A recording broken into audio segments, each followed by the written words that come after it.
I'd like to thank Steve for inviting me up here and to give me the opportunity to be of service for Alcoholics Anonymous because I owe my life to this program. It's what brought me out of the depths of hell.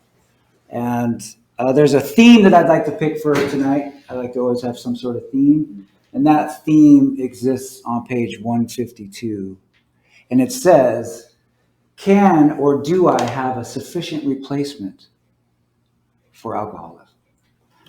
And I'm gonna start out with that. This is what it says. We have shown how we got out from under. You say, yes, I am willing. And I like to put me and I and Mark where it says you, just so there's no confusion of what we're talking about. So it says, am I willing, but am I to be consigned to a life where I shall be stupid, boring, and glum, like some righteous people I see? I know I must get along without liquor, but how can I?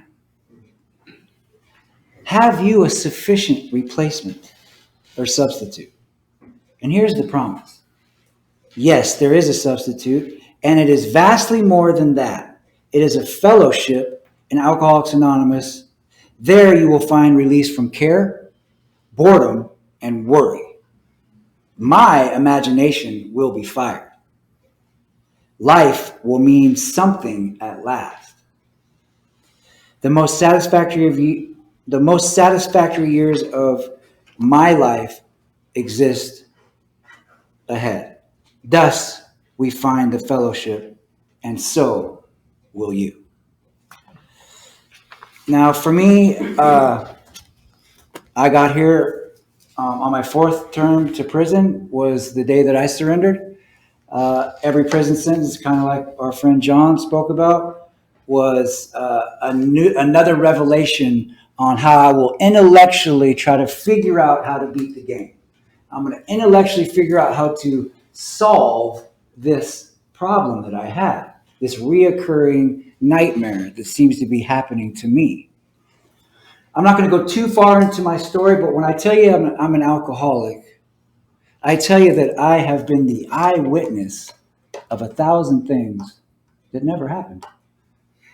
When I tell you that I'm an alcoholic, I tell you that one is too many, and 1,000 is never enough. When I tell you I'm an alcoholic, I go to the bar and I was just going to have one, and I'm not going to spend it all, and I leave broke. Once again, the rent money, any kind of responsibility was always shunned due to this. I thought it was just changing my mind. Apparently, that's not the case. And when I tell you I'm an alcoholic, it's your fault, not mine. When I tell you I'm an alcoholic, I tell you that I have a story for that. And when I tell you I'm an alcoholic, I tell you that my intentions were good, but I just couldn't meet the mark. I could never live up to the expectations. And so once again, I always fell short, which my self-confidence, my self-esteem, the vigor and the hunger for life and success, like Bill talks about in his story from pages 1 to 8, where he tells us about what happened to him. And on pages 8 on, he tells us about how he recovered. And he tells us on page 8 that no words could tell of the loneliness and despair that he found in that bitter morass of self-pity. Self-pity is such a cunning one because it disguises itself as anger and how I've been unjustly treated. And why is there so much traffic? Well, I found out that traffic doesn't care if I'm mad. It just doesn't care. So I was wasting all this valuable time and energy on something that didn't care. Alcoholism for me isn't something that can just be solved. What our book tells us is that it will be removed. It tells us in the preface that we will show you exactly how we have recovered from a seemingly hopeless state of mind and body. And as I pour through these pages, I start to relate. I start to build this foundation of trust with the program, with my higher power, that there might be a solution for me too. the last time I got out of prison, I had members of Alcoholics Anonymous that were carrying the message into the penitentiaries here in Washington. And I asked those gentlemen if they would come and pick me up the day I was released, because I'm not to be trusted, even though my intentions are good. I want to live up to society's expectations. I want to be successful. I want to drive the car. I want the beautiful girl. I want the stuff. Why can't I get it? Well, because I couldn't figure it out. I couldn't figure out how to stop doing drugs and stop drinking. And every time that alcohol would touch my lips, I'm off to the next one. Because alcohol was just the lubricant to the other stuff. So every time I would take that sip, I'd be living in an Oxford house. I'm doing good for a solid 2 weeks. I'm in the gym. I'm doing the right thing. I'm calling my mom and doing the best I can. And then I get thirsty. See, I don't drink until I have to drink. And then I don't stop drinking until I have to stop.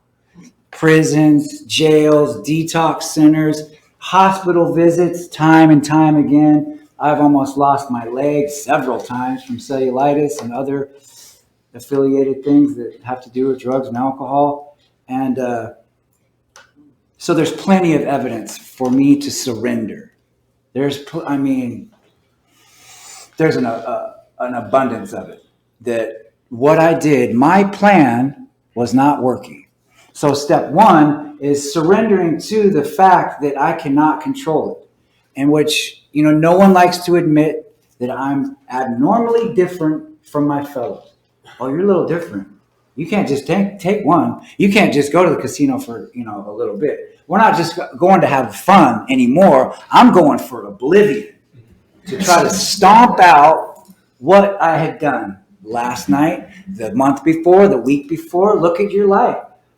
From 14 all the way to 39, it was just the same thing disguised. It's just a different red dress. Now it's purple. It doesn't matter. It never mattered. I always just went for the oblivion. I was doing the most. I never wanted to leave those streets, and them streets get cold in the wintertime. I was out there selling watches and chains and just loved the game itself. That was part of my addiction, and being out there. I was somebody. I'm Rojo, I'm red, and I'm on the block, and I'm serving this and that, and so I'd spent my whole life creating this persona, and then come to find out I was sitting in the wrong class, that I read the wrong book. Now, to admit that is something big. And me as an alcoholic, who wants to admit that they've been sitting in the wrong class for 30 years? You get up and be like, oh, hey, that's me. Whoops, sorry, I'm in the wrong class. And everybody's like, you spent 30 years in there. You're like, no, I know it's the wrong class, but I'm not getting up. I know that I'm messing up. So I go into the morbid alcoholism. I go for oblivion. And I just destroy everything around me, like John was talking about. I sabotage it. I get out and I start doing good. I got the gym membership. I got the girl, the car, and all the stuff. Yay, look at me. And then I drive back to Hilltop to the hood and show all my buddies how well I'm doing. They're like, oh, that is so nice. Come on in, Mark. And they're sitting on the same couch doing the same thing they were when I went to prison the first time. Except so-and-so died, Shuggy McDoodle's in prison, and it's just never stops. So properly armed with facts about myself, this time I'm like, well, the record states that when you get out, you do good for a brief moment of time, and then you make some slight errors in judgment, which lead me back to the same old place I was. So this time I started to learn through pain and suffering, and I've paid my dues to this program. And if I've paid for a show, like we went to see Kevin Hart, we see, they want like $600 a ticket. I'm staying for the beginning till the end. I'm not getting up. I'm getting my money's worth. So Alcoholics Anonymous, I've already paid, so I'm not leaving until the show ends, and I ain't seen it any end in sight. And today, this program, when I first got out, and these people started to come on in, buddy, come all the way in here, and you're peeking around and judging people's shirts and clothes and what you're talking about, and that's dumb. You're super dumb, and I don't want to be hanging out with y'all. If my friends from prison or from the streets saw me in this meeting, it'd just be some on-site type stuff where I just get beat up. And this time, I just didn't care. I was so my last time to prison, when I was arrested, they put me in the psych ward because I'd only been out of prison for 2 weeks before I caught another case. Wrong place, wrong time again. Whoops. And who does that? Who gets out for 2 weeks? And I remember the first time I went to prison, and I'm sitting in there I did 60 months to 5 years, and you see people go out, and it's like a boomerang, and they come right back. You're like, what are you doing? How could you do all this suffering and sitting in cold cells and getting chained up to 30 people in pumpkin suits and getting crammed on buses and eat peanut butter and jelly sandwiches and, watching violence and just the worst of the worst? How could you do that and then come back? What a loser. That's what I used to say. What a loser. And then here I go. 3 more times. And when I got out, and this gentleman who spoke on Whidbey Island a month or so ago, he came and he brought me to that meeting, and against my own better judgment, I just went with him and I said, yes, this is what I'm doing today.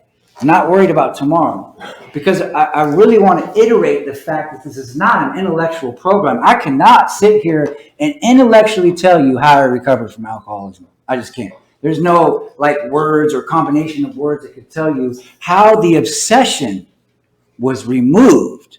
The Alcoholics Anonymous does not provide us with this formula on how to intellectually figure out what God is and what he's doing, or what he, whatever you want to call it, is doing.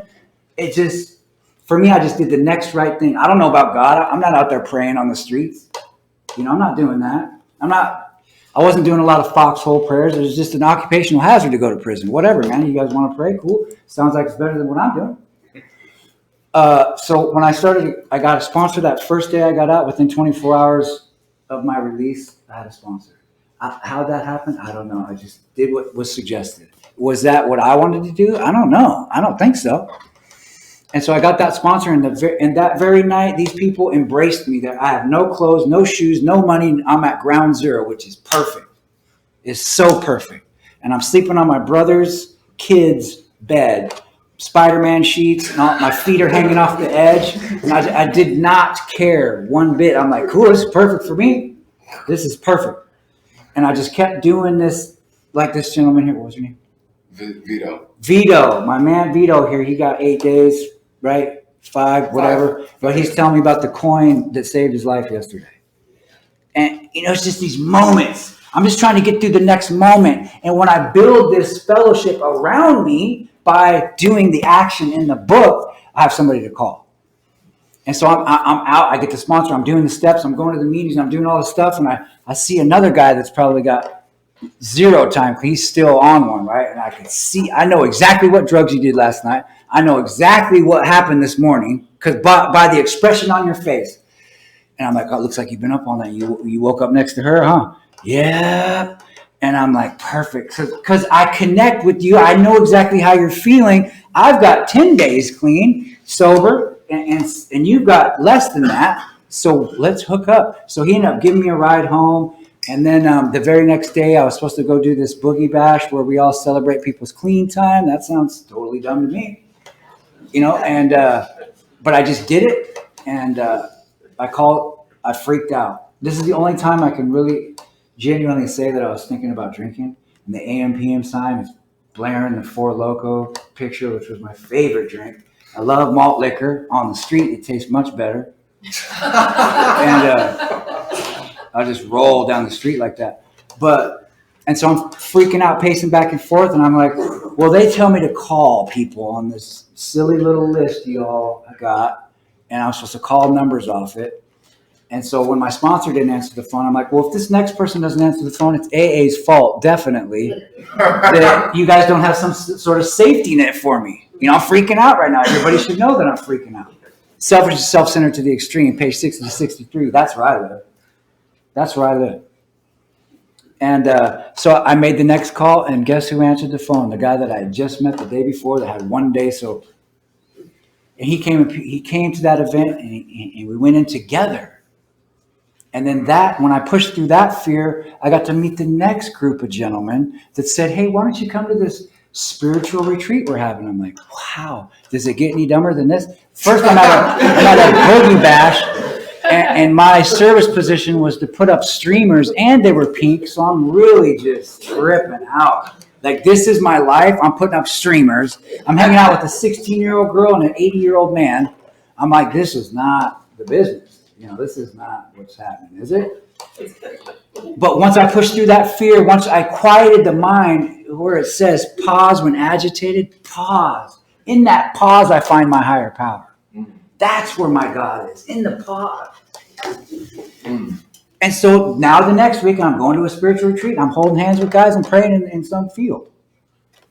How does that happen? I don't know. But, and this gentleman right here, Matthew, was there, and we're out there reciting the third step prayer on this lake with fog. It was like Lord of the Rings type stuff, and bald eagles flying out. I'm like, wow. Like all these signs, like burning bushes and all that.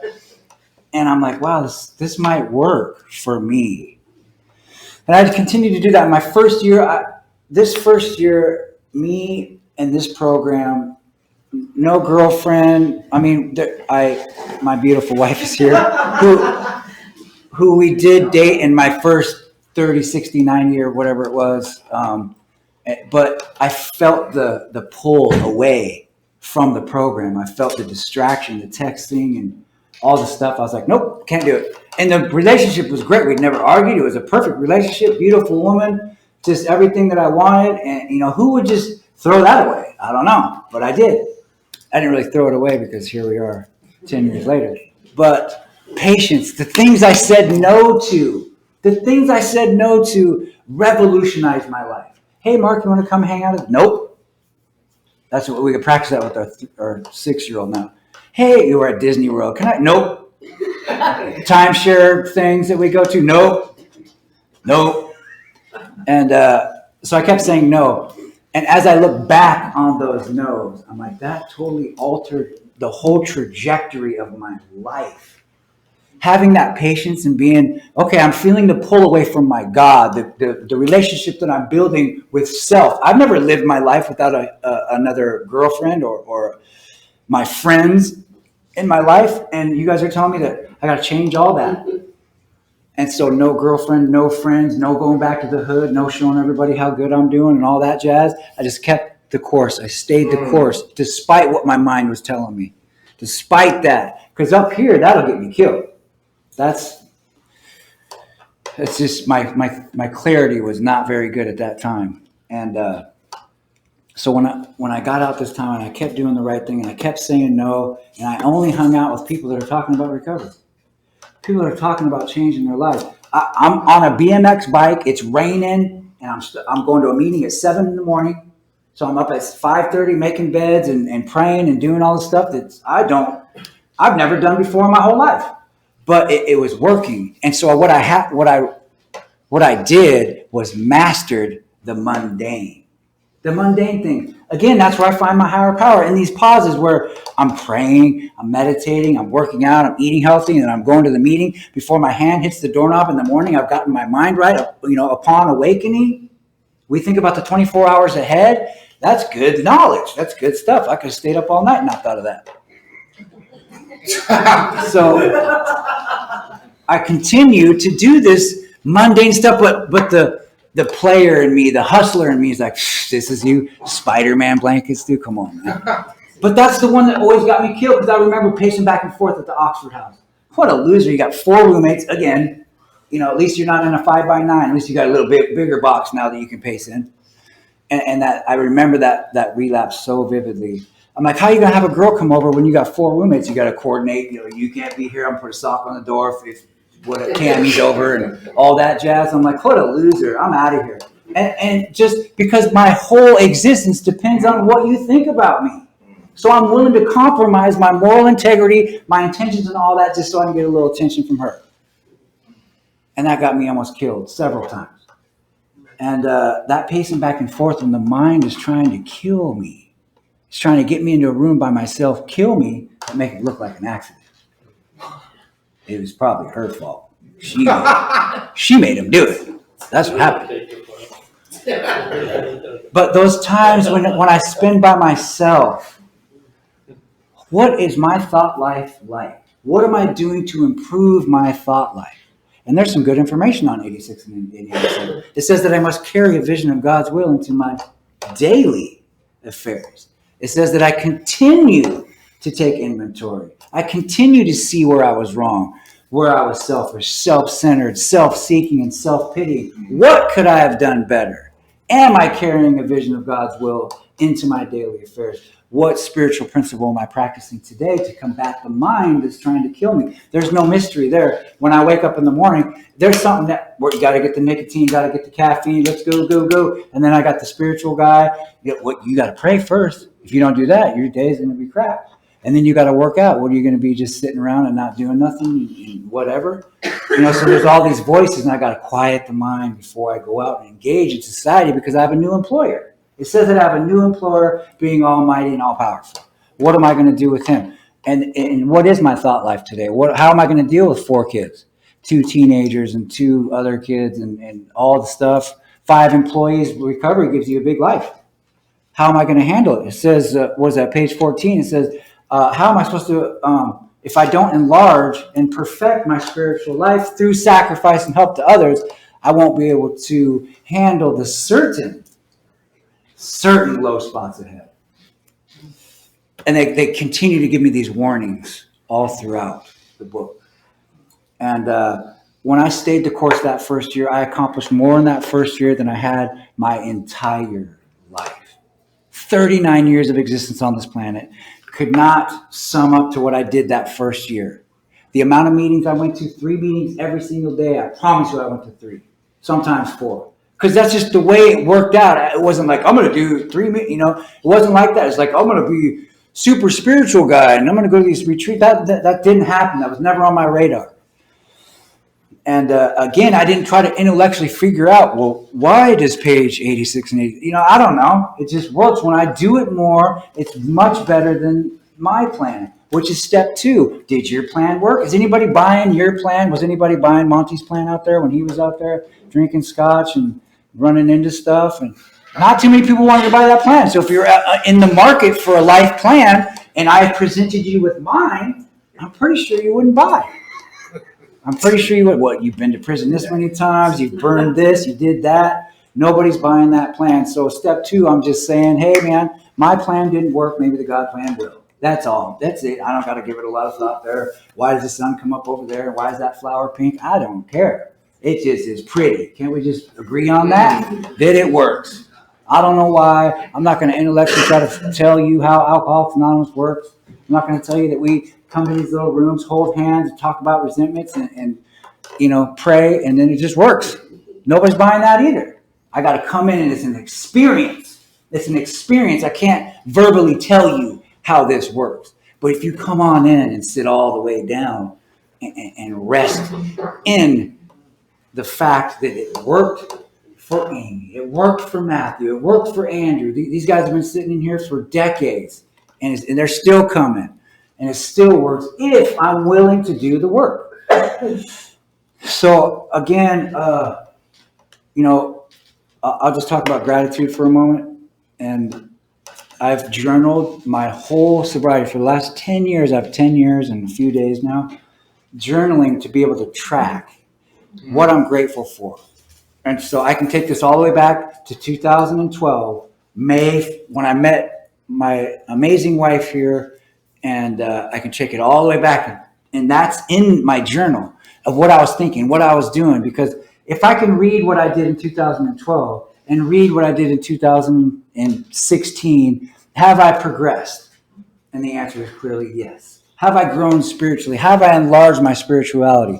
Yes, here's the record. I've written it down. Oh, what months do I feel this spiritual drain? Well, it's January, February. So what I've done is I've put vacations in there, speaking engagements. Where can I serve? How can I be of service? It tells me in our literature that when I'm struggling, I immediately turn my attention to helping somebody else. That doesn't make no damn sense either. Look at me. I'm the one that got to pay the bills. I'm the one that got to do this. I'm the one that's suffering that. Go help somebody else. What? It's selfish-centered to the extreme. That's always been me. But I don't seem to think so. Look at me. I'll share my last 4 Loko with you. Yeah, I'll give you $2 to catch the bus. We'll hang out all night. I don't want you to sleep out here by yourself, so I'll sleep at the bus stop with you. I'm a good guy. But it's a different kind of selflessness here. The selflessness of being able to be an active participant in somebody else's life, to be the bridge from darkness to light. And it's this 12-step bridge. And it's this arch that we get to walk through free from the mind. How can I free myself from this? And it's gratitude has always been a part of that. And now when life squeezes me with DOC, 3 meetings of intensive outpatient for 3 hours a day, all of that stuff that was so heavy, and I got to take a bus and I got to ride my bike over here, and how am I going to eat? Whatever, man, I just did it. And my mentor told me, why don't you start writing those things down that you're grateful for the Department of Corrections? What? That doesn't make no sense. Who wants to be grateful for those people? They're the ones that put me in jail. No, you put yourself in jail. And all that stuff, I started to write those down on my gratitude list. And one cool story, I have a lot of cool stories, but in the spirit of time, I'll just keep it to this one. I have a DUI hanging over my head, and I go to court. I've been out of prison for maybe 3 months. So I'm feeling it. I'm feeling pretty good. I feel like I'm doing the right thing. And this other person gave me a ride to court, and I'm dressed up to the nines, But here's the difference between me going to court. Here's the contrast. Me going to court in active alcoholism. I'm out of my mind. I'm drinking as much as I can before I go in front of the judge, because I might get broke off. I need to get one more in me. You know what I'm saying? I'm not going to go to jail all sober. That'd be dumb. So, and then I'm always expecting the worst. If you could get me to court, I was an FTA, I was an eluder. I'm not trying to get locked up because I'm going to be sick. And so the stark contrast of fear going into the courtroom is just that fear. Remember, like every step you take, you feel like the world's just going to swallow you up, and everything's heavy and everything's uncomfortable, and there's just not enough alcohol that's going to save me, and it's a bad place to be. That's how I used to feel. But this time when I went to court, I didn't care which way it didn't matter, because I had built this relationship with my higher power. Without a cat, dog, woman, house, car, I have nothing. All scorecards read 0. And I built this relationship with my higher power, and I felt confident and comfortable in my own skin to be okay with whatever the judge says, a year, no, whatever, man, bring it. I don't care. It doesn't matter anymore. I got a new employer. And so this time when I went to court, I went in there, and people are like, oh, dang, is this guy a lawyer or something? Because I clean up real nice. And I go in there, and I get in front of the judge, and the judge is looking at me, and he's looking at the computer, and there's a substantial pause. 15 seconds in the courtroom is a substantial pause. You're like, oh, boy. And so he looks at me, and he goes, Mr. Tucker, would you please turn around and address the court and tell them how you, of all people, he said that, of all people, and like this, like whatever. And can you tell these people how you changed your life? And I'm like, because I'm thinking, he's about to break me off, and watch what I'm about to do to this guy. And he said, when I read your record, I was expecting to see somebody in their late 60s with the amount of convictions, 46 misdemeanor convictions, 13 felony convictions, and on and on and on. And I got to turn around and address the court and tell them about Alcoholics Anonymous. How Alcoholics Anonymous saved my life.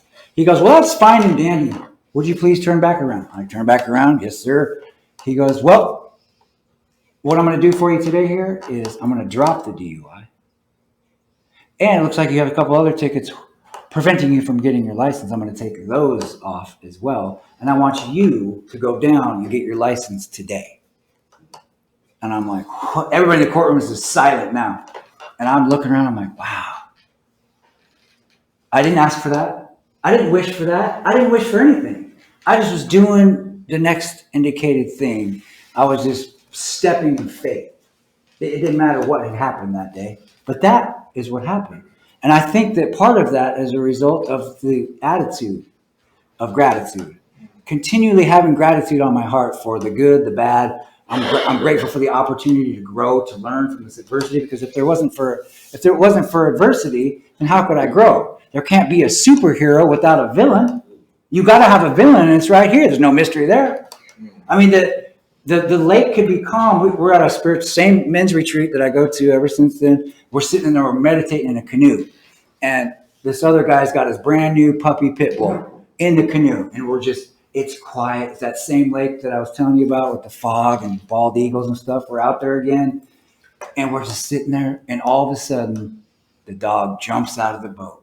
He didn't know how to swim. He'd never been in the water. He jumps out of the boat, almost knocks the boat over, and is drowning.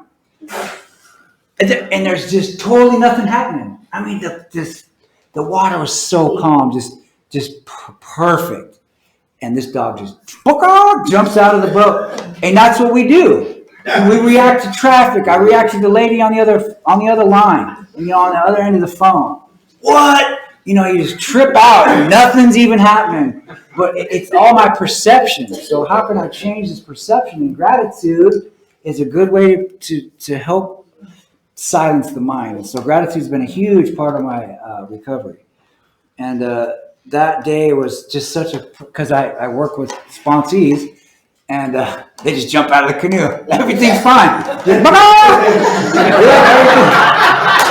Everything was going so good. You're getting through the steps, you're doing all the right thing, but a thought. It's always a thought. Because nothing out here is like, nobody's pulling Steve into the bar, like, come on, just have one. Nobody's forcing me to make these decisions. I just, I react instead of respond, instead of taking that crucial pause. And life is such an amazing therapist if I allow it to be. If I allow this adversity to be like, oh, perfect. And that's my saying, is perfect that happened, that the tire's flat and the employee cut the $100 board wrong, and the teenager did this, and whatever it is. It's perfect. It's great. How can I grow from this? And so that when I have that attitude, the results are much better. Because when I let emotion dictate rational thought, the outcome is never good. Any ego-motivated decision always leads to some type of suffering, some form of suffering. And it's self-pity. You got it all over me, but I think it's her fault, or his fault.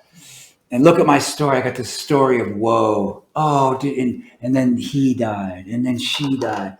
Whatever, man. I mean, what are we going to do today? How am I going to get through it today with my dignity intact? How can I keep morally fit? There's my alarm.